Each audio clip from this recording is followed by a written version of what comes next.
Badnera railway wagon दुरुस्ती कारखान्यासाठी आपल्या जमिनी देणारे शेतकरी आता आक्रमक झाले आहेत। या कारखान्यात नोकरी देण्याची मागणी हे शेतकरी करत आहेत। अमरावती जिल्ह्यातील बडनेरा येथील रेल्वे वॅगन दुरुस्ती कारखान्यासाठी शेतकऱ्यांनी 12 वर्षांपूर्वी आपल्या जमिनी कवडीमोल भावात विकल्या होत्या। त्यावेळी कुटुंबातील एकाला नोकरी देण्याचं लेखी आश्वासन जिल्हाधिकारी आणि रेल्वे विभागानं दिलं होतं। मात्र कारखाना सुरू झाल्यानंतर या ठिकाणी परप्रांतीय नागरिकांची नेमणूक केली गेली।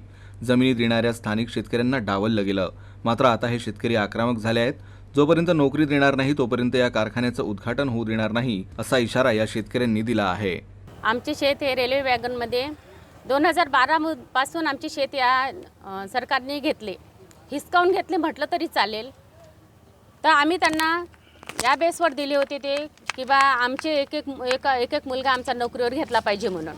12 वर्षापासून आम्ही शेतापासून तो वंचित आहे। त्यावेळेस आम्हाला फक्त त्यांनी 6 लाख रुपये एकर शेतीची फक्त 6 लाख रुपये एकराने आम्हाला फक्त मुआवजा दिला त्यांनी।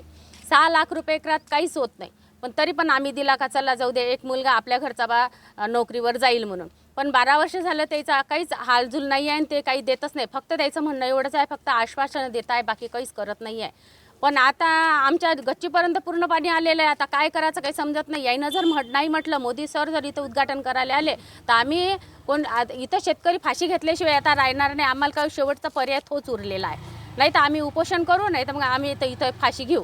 आमची नेमकी मागणी होती की आमची जमीन घेऊन 12 वर्ष झाले। आज रेल्वे प्रशासनाने कलेक्टर साहेबांनी आम्हाला लेखी दिला आहे की आम्हाला नोकरी मिळणार। एक तर आमचं कवडीमोल भावात जमीन गेली, फक्त 6 लाख रुपये एकर आम्हाला भाव देण्यात आला। आज 12 वर्ष होऊन गेले तरी आम्हाला नोकरी मिळाली नाही।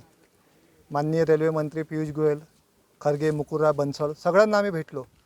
3 GM लालवानी, यादवजी आणि सिंह सर यांना पण भेटून आलो।